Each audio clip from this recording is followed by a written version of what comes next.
नमस्कार दोस्तों, जय हिंद। आपको प्रिपरेशन ऑफ जुडिशियल चैनल पे आपका पुनः स्वागत है। यह 5वां सेशन का तीसरा वीडियो है और यह ट्रिपीए का ऑब्जेक्टिव टाइप क्वेश्चन का ये लास्ट वीडियो है, जिसमें आपको क्वेश्चन 80 to 106 तक कवर कराया जाएगा। ये सेशन 1 to 5 में टोटल आपको ट्रिपीए का प्री या ऑब्जेक्टिव या फिर बोले MCQ टाइप का सभी क्वेश्चन करा दिया गया है। इसका एक फाइल या एक टाइप बना दिया गया है, एक फाइल बना दिया गया है। यूट्यूब पर आपको मेरे चैनल पे मिल सकता है, सभी एक ही फोल्डर में आपको मिल जाएगा। ओके, नेक्स्ट क्वेश्चन यानी क्वेश्चन नंबर 80 से प्रारंभ करते हैं। कथन: दान की विधिक अनुसांगितियों में दान का आत्यांतिक उपभोग शामिल है। करण: अदाता को दान के उपभोग करने से किसी शर्त द्वारा निर्बंधित नहीं किया जा सकता। ऑप्शन नंबर ए और आर दोनों सही है, आर ए का सही स्पष्टीकरण है। ऑप्शन नंबर बी, ए और आर दोनों सही है, आर ए का सही स्पष्टीकरण नहीं है। ऑप्शन नंबर सी, ए सही है परंतु आर गलत है। ऑप्शन नंबर डी, ए गलत है परंतु आर सही है। क्वेश्चन नंबर 80 का सही आंसर है ऑप्शन नंबर ए, यानी ए और आर दोनों सही परंतु आर ए का सही स्पष्टीकरण है। इसको थोड़ा डिटेल में देख लेते हैं। संपत्ति अंतरण अधिनियम 1882 के अंतर्गत सर्वस्व अदाता को दान में प्राप्त संपत्ति के उपयोग पर किसी शर्त द्वारा प्रतिबंध नहीं लगाया जा सकता, क्योंकि दान की गई संपत्ति की विधिक विशेषताओं में इसका यानी दान की गई संपत्ति का आत्यांतिक और तथा शर्त रहित उपयोग शामिल है। Okay, next question. संपत्ति अंतरण अधिनियम के अंतर्गत निम्न में से कौन सा अंतर पक्षकारों के कृत्य द्वारा नहीं है? ऑप्शन नंबर ए यानी उत्तराधिकारी, ऑप्शन नंबर बी विक्रय, ऑप्शन नंबर सी बंधक, ऑप्शन नंबर डी दान। यानी टीपीए के अकॉर्डिंग कौन सा टीपीए के अंतर्गत नहीं आता? ओके, विक्रय आता है, आपको बंधक भी आता है, दान भी आता है, जबकि उत्तराधिकारी टीपीए के अकॉर्डिंग नहीं आता है। ओके, विक्रय आपको 54 सेक्शन में आएगा और बंधक आपको 58 सेक्शन में आता है और आपको दान 1 to 2 यानी 122 सेक्शन के अंतर्गत आता है। Okay, next question.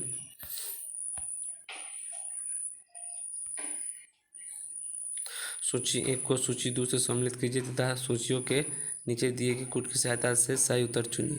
ओके, सूची 1 अवधारण बंधक से संबंधित है, या फिर सर्वस्वदाता दान से संबंधित है, या फिर मोचन पट्टा संबंधित है, फिर क्रेता विक्रय संबंधित है। इसका सही उत्तर चुनना है, तो इसको देखा जाए। अविधारण आपको उधार किस मतलब पट्टा में उदाहरण होता है। ओके, और सर्वस्वदाता किस में होता है? आपको दान में होता है सर्वस्वदाता। ओके, मोचन बंधक में मोचन होता है। ओके, क्रेता, तो ये क्रेता और विक्रेता किस में होता है? विक्रय में होता है। ओके, इसका सही आंसर है option number A. Okay, right. इसका एक्सप्लेनेशन देख लिया जाए।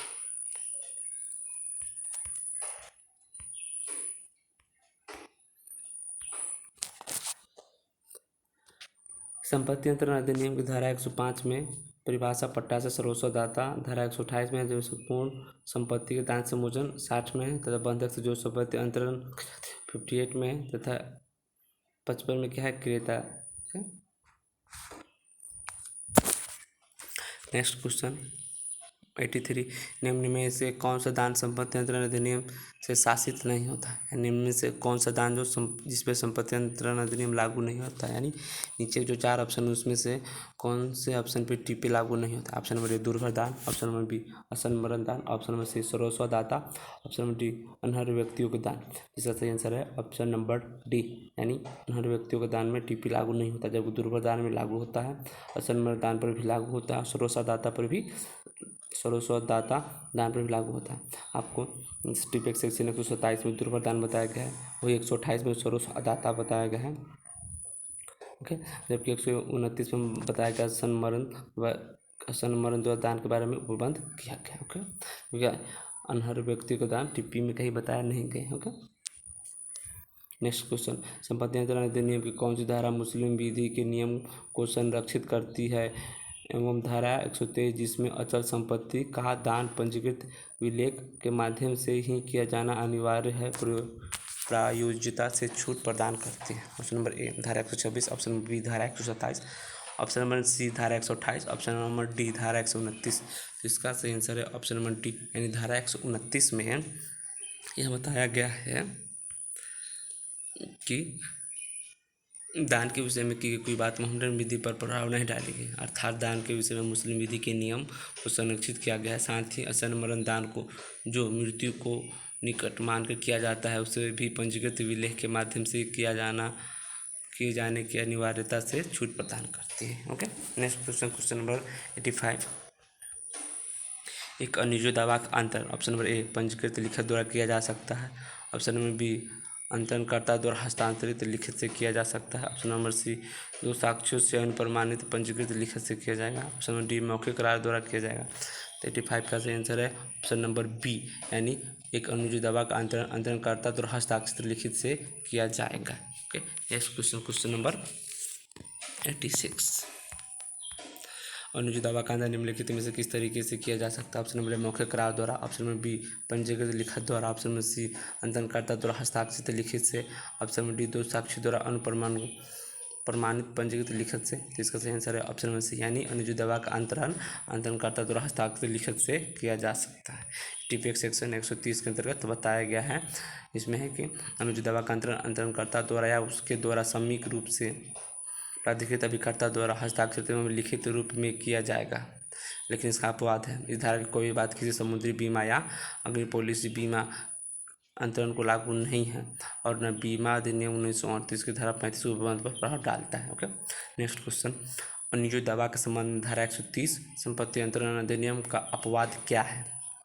टीपीएक सेक्शन 130 का क्या अपवाद है वो बताता है। ऑप्शन नंबर ए जीवन बीमा पॉलिसी का अंतरण को लागू नहीं होगा, ऑप्शन नंबर बी समुद्र बीमा या अग्नि बीमा पॉलिसी का अंतरण को लागू नहीं होगा, ऑप्शन नंबर सी वाहन बीमा पॉलिसी का अंतरण लागू नहीं होगा, ऑप्शन डी इनमें से कोई भी पॉलिसी का अंतरण को लागू नहीं होगा। तो इसका सही आंसर है ऑप्शन नंबर बी यानी टीपीए के सेक्शन अनुज्ञेय दावा के संबंध में 130 जो है वो समुद्री बीमा या अग्नि बीमा के पॉलिसी के अंतरण को लागू नहीं होगा। ओके, नेक्स्ट क्वेश्चन, अ स को वह ऋण अंतरित करता है जो ब से शोध्य है, उस समय ब का ऋणी है, स पर ब उस ऋण के लिए वाद लाता है जो ब द्वारा अ को शोध्य है, क्या ब उस ऋण का मुजरा कर सकता है जो उसे अ द्वारा शोध्य है? ऑप्शन नंबर ए हाँ यद्यपि अंतरण की तारीख पर स से वह अनभिज्ञ था, ऑप्शन नंबर बी नहीं क्योंकि स इससे अनभिज्ञ था, ऑप्शन नंबर सी मुजरा नहीं किया जा सकता, ऑप्शन नंबर डी ब अनुज्ञेय दावा के अंतर्गत सभी दायित्वों के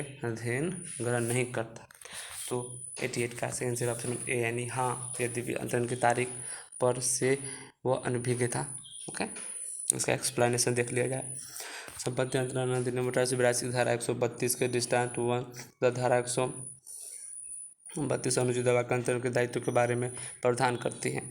इसके अनुसार अनुज्ञेय दावा का अंतरित ऐसे दावे को उन सब दायित्व और सामयिक के अधीन लेगा जिनके अधीन अंतरण की तारीख को उस दावे के बारे में था। Okay, next question, question number 89 यानी 89। ब का अ देनदार है, ब वह ऋण स को अंतरित कर देता है। ओके, अ से ऋण चुकाने लिए ब तकाजा यानी मांगने जाता है उसे, ओके, तकाजा करता है। अ को अंतरण की यथा विहित सूचना धारा 131 संपत्ति अंतरण अधिनियम 1882 में नहीं मिली और वह ब को संदेह कर देता है। यहाँ संदेह ऑप्शन नंबर ए वैध है, ऑप्शन नंबर बी अवैध, ऑप्शन नंबर सी प्रवर्तनीय, ऑप्शन नंबर डी प्रवर्तनीय नहीं। इसका सही आंसर है ऑप्शन नंबर ए यानी यह वैध है। ओके, यह आप प्रावधान आपको टीपीए के सेक्शन 130 के इलस्ट्रेशन नंबर 1 के अंतर्गत बताया गया है। ओके, नेक्स्ट क्वेश्चन, ख का क देनदार है, ख वह ऋण ग को अंतित कर देता है, तब क से ऋण चुकाने के लिए ख तकाजा करता है। क को संपत्ति अंतरण अधिनियम 131 में यथाविहित अंतरण की सूचना नहीं मिली और वह ख को संदेह कर देता है। यह संदेह यानी यह जो दिया गया है यह ऑप्शन नंबर ए शून्य है, ऑप्शन नंबर बी शून्य करनी, ऑप्शन नंबर सी विधि मान्य है, ग उस ऋण के लिए क पर वाद ला सकता है, ऑप्शन नंबर डी विधि मान्य है, ग उस ऋण के लिए क पर वाद नहीं लाया सकेगा। तो इसका सही आंसर ऑप्शन नंबर डी यानी विधि मान्य है और ग उस ऋण के लिए क पर वाद नहीं ला सकेगा। उपरोक्त क्वेश्चन के आधार पर ये क्वेश्चन है। ओके, नेक्स्ट क्वेश्चन, निम्नलिखित में से कौन से गुण सम्मिलित नहीं है, यानी नीचे के 4 ऑप्शन है इसमें से कौन सा ही नहीं है। स्थावर संपत्ति टीपीए के सेक्शन 2 में बताया गया है। भार ये धारा 100 में बताया गया है। या पाशित क्रियता द्वारा क्रमबंधन धारा 56 में बताया गया है। या बंधिक भरण धारा 136 में बताया गया है। इसका सही आंसर है ऑप्शन नंबर ए, यानी स्थावर संपत्ति की परिभाषा संपत्ति अंतरण की परिभाषा के निर्वचन खंड 3 में बताया गया है, न कि धारा 2 में। ओके, जबकि भार 100 धारा में बताया गया। पाशित क्रियता द्वारा क्रमबंधन धारा 56 में बताया गया है। बंधक भरण किस सेक्शन में धारा 134 में बताया गया है। Okay, next question, question number 92। निम्नलिखित में कौन सा युग्म सही नहीं है। ओके, ऑप्शन बी सरोसादाता या धारा 128 ए में है, या फिर बंधक ऋणी धारा 134 में है, या फिर धन का विनिमय धारा 120 में है। इसमें पूछा गया है नीचे जो 4 ऑप्शन इसमें से कौन सही है। ओके, जिसका सही आंसर है ऑप्शन नंबर बी, यानी बंधक ऋणी 134 में है। ओके, जबकि सरोसादाता 128 में है, न कि 128 ए में। ओके, तथा विनिमय धन के विनिमय 121 में है, न कि 120 में। ओके, संपत्ति अंतरण अधिनियम के अंतर्गत निम्नलिखित में से कौन सही रूप से सुमेलित नहीं है। ओके, सरोसादाता क्या धारा 128 में है। भागिक पालन का सिद्धांत क्या 53 कैपिटल ए में है। पाशित क्रियता द्वारा क्रमबंधन क्या धारा 65 में है। बंधकदार का प्रबंधन का विक्रय अधिकार क्या धारा 67 में है।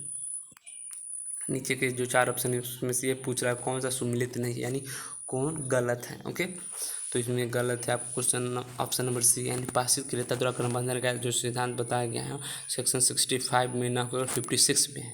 ओके, जबकि सरोसादाता 128 में है। भागिक पालन का सिद्धांत 53 कैपिटल ए में है। बंधकदार द्वारा प्रबंधन का विक्रय 67 में। ओके, सब सही है, केवल ऑप्शन नंबर सी गलत है। उसके बाद कुछ इंपॉर्टेंट क्वेश्चन टीपीए से रिलेटेड ही हैं, इसको भी देख लिया जाए।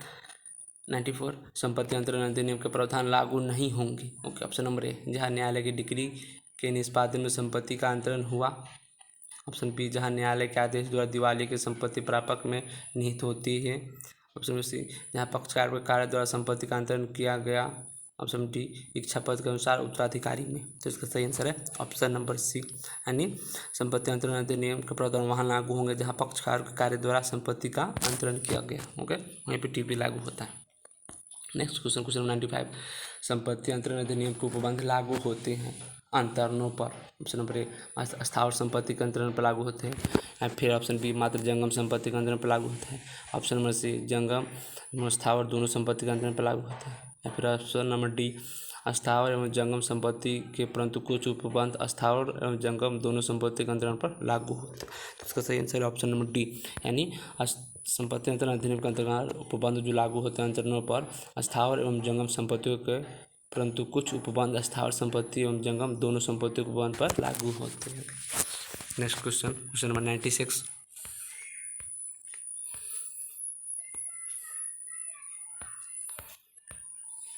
कौन सा संपत्ति अंतरण पद के अंतर्गत नहीं आता है। ऑप्शन नंबर उपहार, ऑप्शन नंबर बी विनिमय, ऑप्शन नंबर सी पारिवारिक समझौता, ऑप्शन नंबर डी पट्टा। तो इसमें कौन टीपीए के अंतर्गत नहीं आता। ओके, संपत्ति अंतरण के पद के अंतर्गत नहीं आता, इसका ऑप्शन नंबर सी है, यानी पारिवारिक समझौता क्या होता है टीपीए के अंतर्गत नहीं आता है। ओके, जबकि उपहार यानी गिफ्ट यानी दान आता है, विनिमय भी आता है और पट्टा भी आता है, जबकि पारिवारिक समझौता टीपीए के अंतर्गत संपत्ति अंतर्गत पद के अंतर्गत नहीं आता। ओके, नेक्स्ट क्वेश्चन, निम्न में कौन संपत्ति अंतरण अधिनियम से संबंधित नहीं है। ओके, ऑप्शन नंबर ए दान, ऑप्शन नंबर बी धन का विनिमय, ऑप्शन नंबर सी विभाजन, ऑप्शन नंबर डी अचल संपत्ति का पट्टा।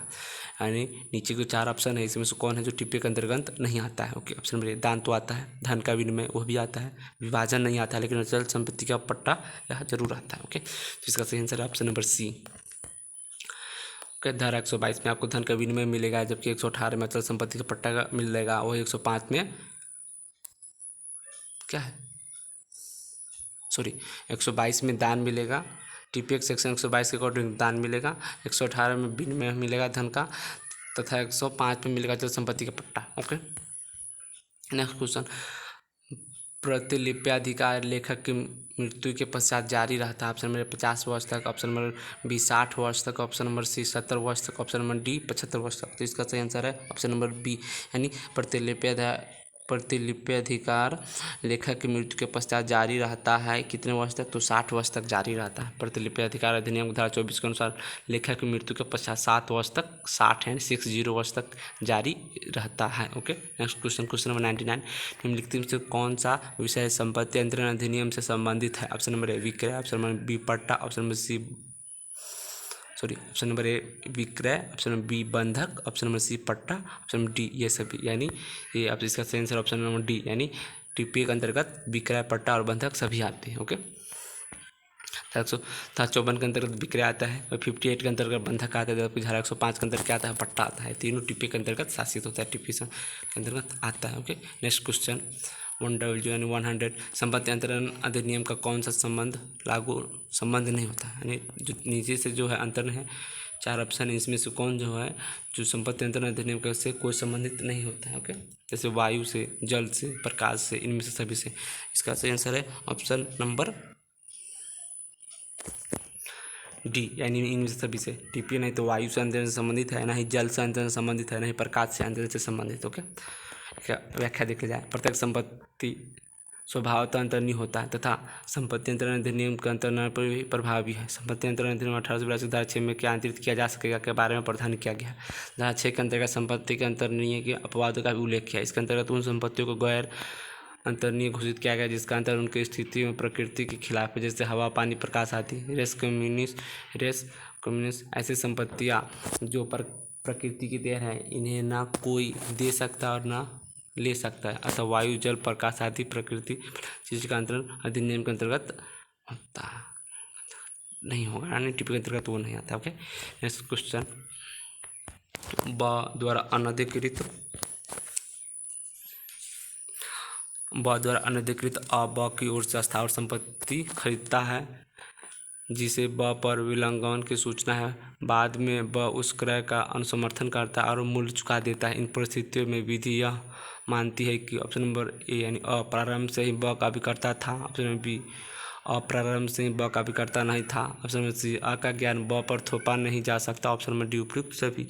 तो इसका सही आंसर है ऑप्शन नंबर ए, यानी अ प्रारंभ से ही ब का अभिकर्ता था। इसका एक्सप्लेनेशन देखा जाए, क्योंकि ब ने अ के उस क्रय का अनुसमर्थन कर दिया है जिसके लिए अ अधिकृत था, इसलिए विधि के अंतर्गत माना जाएगा कि अ प्रारंभ से ही ब का अभिकर्ता था। ओके, नेक्स्ट क्वेश्चन, संपत्ति विधि अधिनियम यानी संपत्ति अंतरण अधिनियम के अंतर्गत पारित किया गया डिक्री के विरुद्ध उच्च न्यायालय में अपील की जा सकती है। यानी ये पूछ रहा है, यानी टीपीए के अकॉर्डिंग यदि कोई डिक्री पारित किया गया है तो उसके लिए लिमिटेशन अवधि कितना है, कितना अवधि के बीच में क्या किया जाएगा, हाई कोर्ट के में अपील किया जा सकता है। ऑप्शन नंबर ए 90 दिन में, ऑप्शन नंबर बी 30 दिन में, ऑप्शन नंबर सी 4 महीने में, ऑप्शन नंबर डी कोई मियाद यानी कोई समय निर्धारित नहीं है। तो इसका सही आंसर ऑप्शन नंबर ए 90 दिन में।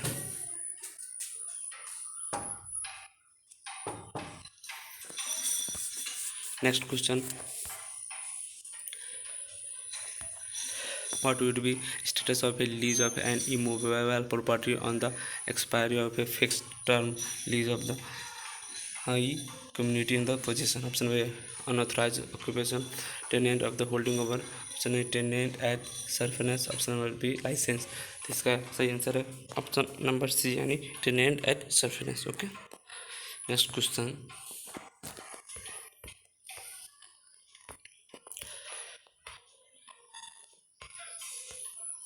which of the following mode of the transfer of property act is not covered by the Transfer of Property Act 1882? Option number A sale, option number B mortgage, option number C testamentary disposition, option number D exchange। इसका सही answer option number C, यानी cell, mortgage और exchange यानी विक्रय, बंधक और विनिमय TP के अंतर्गत शासित होता है, जबकि टेस्टामेंट्री ऑफ डिस्पोजिशन टीपी के अंतर्गत नहीं आता है। ओके, नेक्स्ट क्वेश्चन, निम्न में से कौन कब्जा अर्जन की रीति नहीं? ऑप्शन नंबर ए लेना, ऑप्शन नंबर बी प्रदान करना, ऑप्शन नंबर सी विधि का प्रवर्तन द्वारा, ऑप्शन नंबर डी अर्जन।